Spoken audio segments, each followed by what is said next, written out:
Usha Sharma madam, उनसे मैंने चर्चा की थी बहुत समय पहले, लगभग 1-1.5 साल हो गया होगा कि हम इस तरह का कुछ करना चाह रहे हैं। और मैडम से मैंने इसलिए चर्चा की है क्योंकि जब मैं पहले हमीदिया कॉलेज गया था पढ़ने 2014 में, जब मैं स्टूडेंट के रूप में गया था, तो उस समय मेरा आध्यात्मिक आप ये देखिए कि सवाल करने की जो ताकत है, प्रश्न करने की जो ताकत है, वो एक अच्छे शिष्य का बहुत बड़ा गुण होता है। क्यों होता है? क्योंकि जितनी जिज्ञासाएं आपके भीतर जन्म लेंगी, उतनी जिज्ञासाओं का आपका समाधान हो जाएगा। तो ज्ञान की जो प्यास है वो कभी मिटती नहीं है, ज्ञान की जो भूख है वो कभी मिटती नहीं है। और जितना भी ज्ञान आप पाएंगे उतना ज्ञान पाने की लालसा पुनः आपके भीतर बढ़ जाएगी। तो ये तरह ही एक ऐसी बात जो हमारे और आपके मध्य अभी बाद में चलेगी।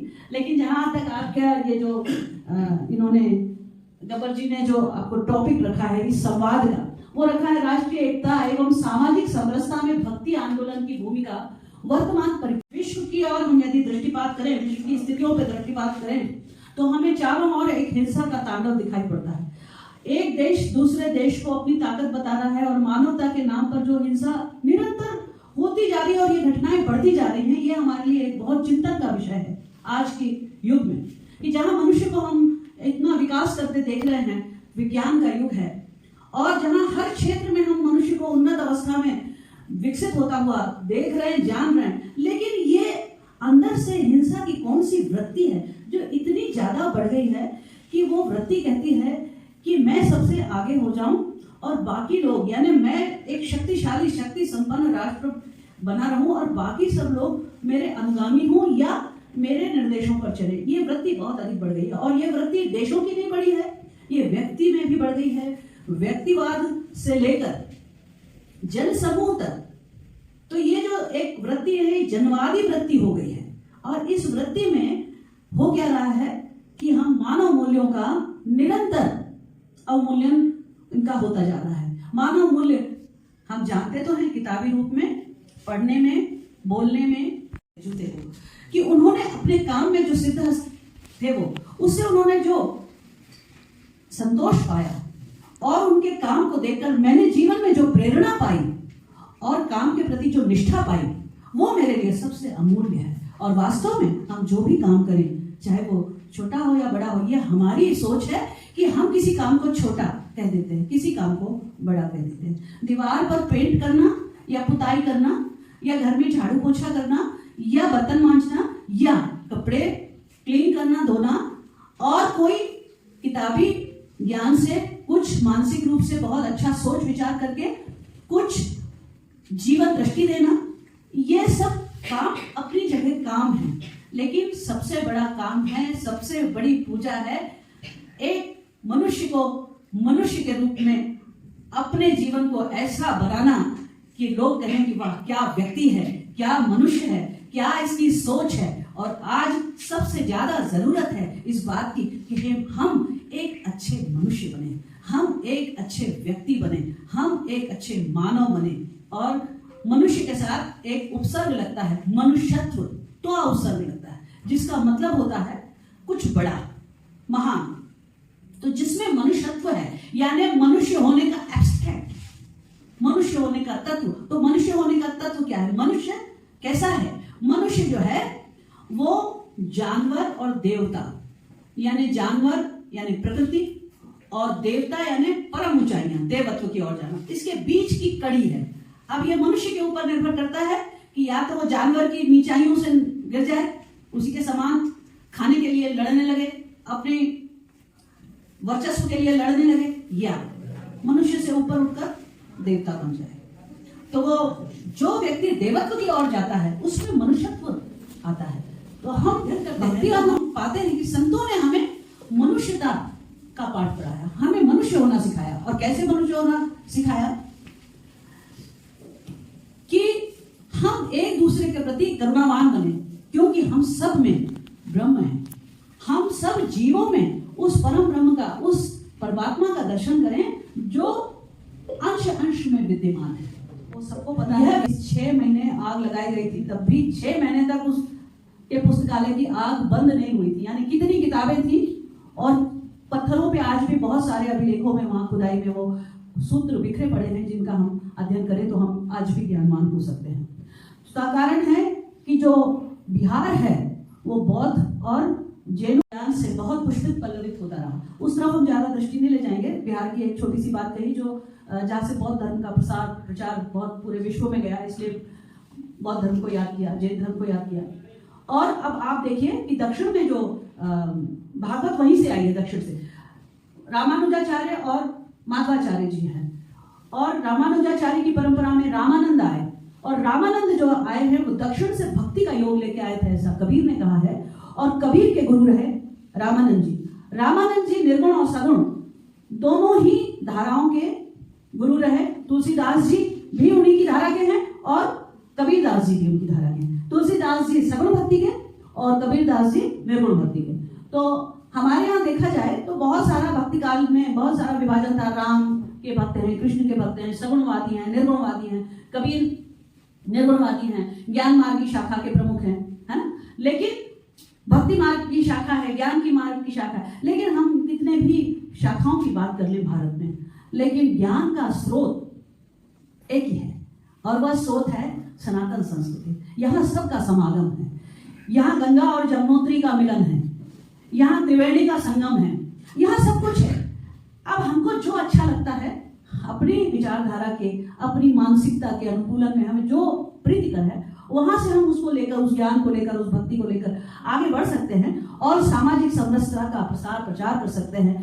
तो वो समझे, कोई लुहार हो वो समझे, कोई पढ़ाई हो वो समझे, कोई कृषक हो उस शब्द से वो वाकिफ है, यानी हर वो आदमी उस शब्द से वाकिफ है जो बिल्कुल साधारण है। तो कबीर बड़े साधारण व्यक्ति से बात करते हैं। वो असाधारण व्यक्ति को क्या कहते हैं? शहनशाहों को शाह को कहते हैं, क्या कहते हैं वो कि चाह गई चिंता गई मन हुआ बेपरवाह, जिन्हें कछु नहीं चाहिए वे शाहों के शाह। तो तुम शाह, तुम अपने आप को क्या समझ रहे हो? तुम्हें तो चिंता ही चिंता पड़ी हुई है। शासन की चिंता है तो लगान की चिंता है, वसूली की चिंता है, टैक्स की चिंता है, कोई मेरा शासन लूट ना ले इसकी चिंता है, मेरा दुश्मन कौन खड़ा है इसकी चिंता है। लेकिन हम तो मन से बेपरवाह हो गए। क्यों? क्योंकि हमारा नियंता तो जो है वो शाहों का शाह कौन है? ईश्वर है।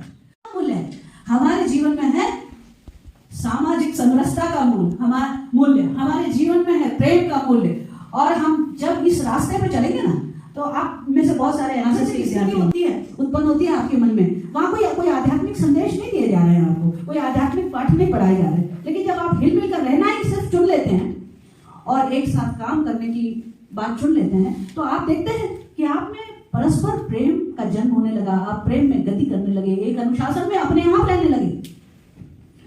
तो बुद्ध कहते हैं, गौतम बुद्ध कहते हैं कि अनुशासन सिर्फ मूर्खों को दिए जाते हैं, ज्ञानियों को अनुशासन नहीं दिए जाते। तो आपके सर भी आपके अनुशासनों के पीछे नहीं लगते होंगे, लेकिन आपको एक डिसिप्लिन मालूम है कि इस डिसिप्लिन में मुझे रहना है, क्योंकि आप उस डिसिप्लिन का मूल्य समझ चुके हैं, उसका अर्थ समझ चुके हैं। आप अपने आप ही उस डिसिप्लिन में रहते हैं। तो मैंने जितने एनएसएस के विद्यार्थी देखे और भी विद्यार्थी, सभी विद्यार्थी, मुझे तो विद्यार्थियों में हमेशा अनुशासन ही दिखाई पड़ा है। क्यों? क्योंकि थोड़ा बहुत भी उनको प्रेम बांटा जाए, थोड़ा बहुत उनको संरक्षण दिया जाए, थोड़ी उनकी बात सुनी जाए, थोड़े उनसे संवाद किया जाए, तो इतने भोले और इतने अच्छे मन के बच्चे होते हैं। और सच में हमारे देश पर तो मुझे गर्व है और हमारी युवा पीढ़ी पर भी गर्व है कि आज भी हमारे बच्चों में बहुत संस्कार और बहुत अच्छी बातें हैं कि वो अच्छी बातों को सुनना चाहते हैं, करना चाहते हैं, आगे बढ़ना चाहते हैं। तो ये जो भक्ति आंदोलन की जो बात हम लाए थे, वो इसलिए लाए थे कि आज इसकी उपयोगिता क्या है, इसका औचित्य क्या है। इसका औचित्य इसलिए है कि यदि हम इनके बताए हुए मार्ग को पे चलना चाहें या इनके बताए हुए मार्ग पर हम उसका अनुसरण करके ज्ञान प्राप्त करके यदि हम अपने जीवन को संवारना चाहते हैं, तो हम केवल अपने ही जीवन को संवारते नहीं हैं, हम अपने पूरे समाज के जीवन को संवारते हैं, हम अपने पूरे राष्ट्र को संवारते हैं और हम पूरे विश्व को संवारते हैं। क्यों? हमारे यहाँ के ऋषि मुनियों ने कहा है, सर्वे भवन्तु सुखिनः, सर्वे सन्तु निरामया, सर्वे भद्राणि पश्यन्तु, मा कश्चित् दुःखभाग् भवेत्। सबका भला देखूं मैं, सबका हित देखूं, सबको निरोगी देखूं, सबको मैं अच्छा देखूं, सब में भले का, भद्रता का दर्शन करूं। तो जो मनुष्य ऐसा देखता है, ऐसा सोचता है, उसका कौन बुरा करना चाहेगा। और निश्चित रूप से यदि हमारा पड़ोसी दुखी होता है, यदि हमारे देश में नहीं विश्व में कहीं भी कोई मानवता को लेकर कोई दुर्घटना घटती है, हम सभी चिंतित होते हैं, हमें सभी चीजें आंदोलित करती हैं। तो ये जो आंदोलन होता है, यह कैसा होता है? यह एक ऐसी विचारधारा, एक ऐसी थिरकन है हमारे भीतर जो स्वमेव ऑटोमेटिक जिसे कहा जाए वो आते हैं। तो भक्ति आंदोलन के लिए कबीर ने कोई ये नहीं कहा कि चलो हमारे साथ आ जाओ भाई, आज 50 लोग आना घर से और मैं एक लेक्चर दूंगा और एक मैं आपको कुछ कविता या गीत सुनाऊंगा तो सब सुनना और फॉलो करना, बिल्कुल नहीं कहते। वो तो अपनी झोपड़ी में मस्त गाते रहते थे। लेकिन एक आया झोपड़ी के बाजू में बैठ गया, दूसरा आया भाई क्या सुन रहे हो, ऐसे करते करते उनके सारे निर्गुणिया कहां पहुंच गए, गांव गांव में, जगह जगह, काशी से कन्याकुमारी, पूरे छत्तीसगढ़, मध्य प्रदेश, आपके पूरे संपूर्ण भारत में। और उनकी जो भाषा थी, कहा जाता बड़ी सदुक्कड़ी भाषा थी, क्योंकि घूमते रहते थे, पंजाबी शब्द भी हैं, उर्दू, अरबी, फारसी के भी हैं। और उन्होंने, कबीर जो हैं, उनकी चर्चा में इसलिए ज्यादा करना चाह रही हूँ क्योंकि भक्ति आंदोलन में ऐसे संत जो हैं जिन्होंने की ऐसी अलग जगाई जो हिंदू मुस्लिम एकता को भी लेके चले। और हमारे बीच में जो भारत में जो बहुत सारी समस्याएं उत्पन्न आज भी हैं और पहले भी थी। तो मध्य युग में क्या था कि जितने भी आक्रांता आए 500वीं शती से लेकर आक्रमण हमारे देश पे शुरू हो गए थे। मोहम्मद बिन कासिम जो है 500वीं शती में आए और बहुत मारकाट और बहुत लूटपाट इसके बाद चले गए। 14वीं शताब्दी से आगे तक हुमायूं केवल आगे यहां बसे, बाकी बाबर तक आक्रांता आते रहे जाते रहे। शक आए, हूण आए, हमारे देश में बहुत आक्रांता आए। ये आक्रांताओं का 2500 साल का इतिहास है। लेकिन हमारे देश में धन गया, सोने के स्वर्ण के कलश गए और हीरे मोती चले गए यहां से, लेकिन नहीं गई तो एक चीज नहीं कोई लूट पाया, वह थे हमारे संस्कार, हमारी संस्कृति, हमारी सहिष्णुता। हमारा यही सबसे बड़ा वैभव है। क्यों? यह वैभव होगा, प्रकृति हमें फिर से भर देगी, हमारी मेहनत हमें फिर से खड़ा कर देगी। विचारधारा को ले लें, संतों की विचारधारा ले लें, निर्गुण संतों की विचारधारा ले लें, सगुण संतों की विचारधारा ले लें। ये विचारधाराएं इतनी सारी आपस में सब देखने में अलग अलग हैं, बांट बहुत सारे हैं पर घाट एक ही है। रास्ते अलग अलग हैं पर घाट एक ही है। सबको उसी घाट का पानी पीना है ना। तो इसलिए विभिन्न मत में ना पड़ते हुए मूल तत्व को हम पहचानें और मूल तत्व के साथ ही हम जीवन में समरसता रखें। और यहाँ पर हम समय, मुझे तो इस विषय पर बोलने में इतना रम जाती हूँ कि मुझे समझ नहीं आता। बहुत विद्यार्थियों के हिसाब से बोलने का प्रयत्न किया है, गुण विषय है और मुझे नहीं समझ में थोड़ा थोड़ा आ भी रहा है। थोड़ा आप भी बता सकते हैं कि आपको कैसा लगा। और उस पर भी तुम ऊपर चढ़ के चिल्ला रहे हो, क्या तुम्हारा खुदा बहरा हो गया है जो उसे सुनाई नहीं देता? माइक लगा के तुम चिल्ला रहे हो खुदा को, अल्लाह अल्लाह। फिर हिंदुओं को क्या कहा? हिंदुओं को कहा कि पत्थर पूजे देवता मिले तो मैं पूजूं पहाड़, तासे तो चकिया भली पीस खाए संसार। अगर पत्थर पूजने से देवता मिलते हैं तो मैं पहाड़ पूज लूं तो मुझे तो पूरा 33 कोटि देवता मिल जाए, तो कोई लफड़ा ही नहीं है। फिर कबीर कहते हैं कि नहीं, इन सबसे कुछ नहीं होने वाला है। चकिया श्रम का प्रतीक है, घट्टी जो है, चक्की जो है, वो श्रम का प्रतीक है। कबीर कहते हैं श्रम करो और श्रम से ही दुनिया का भला होना है। जैसे तो चकिया भली पीस खाए संसार, श्रम करो, श्रम से ही सबका भला होना है। और ये हमारे वेदों में भी कहा गया है, पुराणों में भी, उद्यमेन ही सिद्ध्यन्ते कार्याणे न मनोरथे। तो उद्यम को कबीर वहां पे बढ़ावा दे रहे हैं। मीराबाई की बात करते हैं तो मीराबाई, मुझे ये लगता है कि केवल एक भक्ति का प्रतीक मात्र नहीं है। मीराबाई मध्यकालीन महिलाओं की स्वतंत्रता का भी प्रतीक है, क्योंकि जिस युग में महिला अपने घर से बाहर नहीं निकल रही है और जिस दौर में विधवा विवाह एकदम वर्जित था और दूसरी चीज सती प्रथा उस समय बहुत ज्यादा थी, उस दौर में मीराबाई निकलती है और चौराहों पे, मंदिरों में नृत्य करती है, कृष्ण के भजन गाती हैं और खुलेआम कहती है कि मैंने लियो गोविंदा मोल, मैंने कृष्ण को मोल ले लिया है, कृष्ण ही मेरे। अभी मैडम ने कहा कि वो कृष्ण उन्होंने अपना पति मान लिया था। तो खुलेआम वो समाज की जो रूढ़ियां हैं उसको चुनौती दे रही थी मीराबाई। तो इस अर्थ में कहीं से शायद बहुत सारी बातें उसने बता दी है पहले से मेरे बारे में, लेकिन इतना कुछ है नहीं मेरे पास।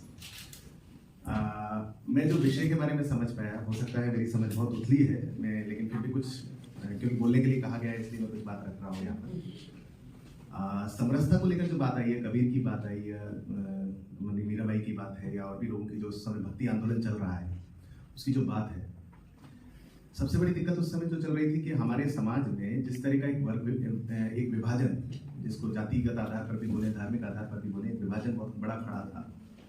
और ये उस विभाजन के विरोध में एक आंदोलन था और इस आंदोलन की अपना एक महत्व था। इसने उस समय पर मनुष्य के अंदर एक नई चेतना का संचार किया था। लेकिन हम देखते हैं कि उसके बावजूद भी हमारे देश में आज़ादी आंदोलन के समय हम बात करें आज़ादी आंदोलन, क्योंकि उसके बाद हम देखते हैं हमारे देश में जब आज़ादी आंदोलन चला, खासतौर पर ब्रिटिश हुकूमत के खिलाफ, उस समय पर भी हम देख पा रहे हैं कि हमारे देश में ये कमी रही, और आज भी हम देखते हैं, जो गवर्नर ने भी कहा, उसके बाद भी हम देखते हैं कि जातिवाद या धर्म के आधार पर भी बंटवारा हमारे देश में आज भी विद्यमान है। और ये दुखद बात है। मतलब मैं कई बार देखता हूँ, बहुत कॉमन से एक बात करता हूँ, मैं जब किसी से मिलता हूँ तो मैं अपना नाम अकेला मुद्दत बताना पसंद करता हूँ, लेकिन आगे पूछा जाता है आगे क्या है, तो बोलना पड़ता है भटनागर। मेरे को ये लगता है कि आज भी हम सब लोग, मतलब we are entitled to describe our surname first, है ना। We can be Sharma, we can be anybody, but we are Indians afterwards. भारतीय और इंसान हम लोग बहुत बाद में आते हैं। पहले हम जाति के आधार पर आएंगे, गांव के आधार पर आएंगे। इवन मैं कह रहा हूँ विभाजन अभी नए तरह के दिखने लगे हैं। समरसता की जब बात हो रही है ना, तो इसमें दूसरा पहलू इसका देखना पड़ेगा कि कहाँ गड़बड़ है। गड़बड़ है कि हम विभाजन इतने बढ़ा रहे हैं। हमारे देश में विभाजन कितना बढ़ता जा रहा है, आप देखिए ना। वी आर इंडियंस, हम लोग सब पढ़ते हैं, एक शपथ ली जाती है कि हम सब भारतीय हैं, है ना, भारत के रहने वाले हैं, भाई बहन हैं, सब कुछ है। लेकिन महाराष्ट्र में जाओ तो बिहारी विदेशी लगता है ना, और साउथ में जाओ तो नॉर्थ इंडियन विदेशी लगता है, और नॉर्थ इंडिया में साउथ इंडियन विदेशी लगता है। इसी देश में यह हाल है। तो इसका मतलब एक रूट कॉज तो देखना पड़ेगा। भक्ति आंदोलन जब उठा था, मैं उसकी कमियां नहीं निकालता हूँ, उसने एक रोल प्ले किया कि कुछ हद तक उसने एक आज बड़ा कोई इंजीनियर बन सकता है, कोई डॉक्टर बन सकता है, सब कुछ बन सकते हैं, पर आप एक ह्यूमन बीइंग है, उस चीज को अपने अंदर जिंदा रखो। आप क्या सोचते हो सकता है आप बहुत हाई पोस्ट पे चले जाओ, और आप ही का जो दोस्त है जो आपके साथ स्कूल में पढ़ता है लेकिन वो नहीं पढ़ पाया किसी कारणवश, वो आपसे पीछे, आज बहुत सारे ग्रुप्स बन जाते हैं, आज हमारे भी ग्रुप्स बने हुए हैं, है ना, तो हम उससे कहीं ना कहीं कनेक्ट होते हैं। तो उस स्तर पे जाके उसको अपनी महानता पर दिखाओ कि मैं तो इतना कमा रहा हूँ, आज तुम कहाँ हो।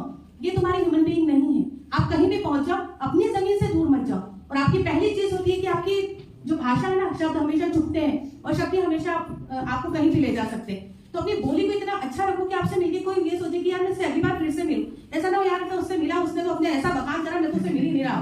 तो अपने आप को इतना डाउन टू अर्थ रखो, क्योंकि आपको भी पता है कि आप किस जमीन से उठे हो। आज आप इंजीनियरिंग कर रहे हो, आज आप इतना पढ़ लिख रहे हो, आपको पता है आपके माँ बाप ने आपको कैसे पढ़ाया है, उनके क्या संघर्ष रहे थे, है ना, उन्होंने किस लेवल पे जाके कितनी मेहनत करी थी, जिसके वजह से आज आप लोग यहाँ बैठे हुए। साधो रे हरे बिन जग ये गा रही हूँ केवल तुम्हारा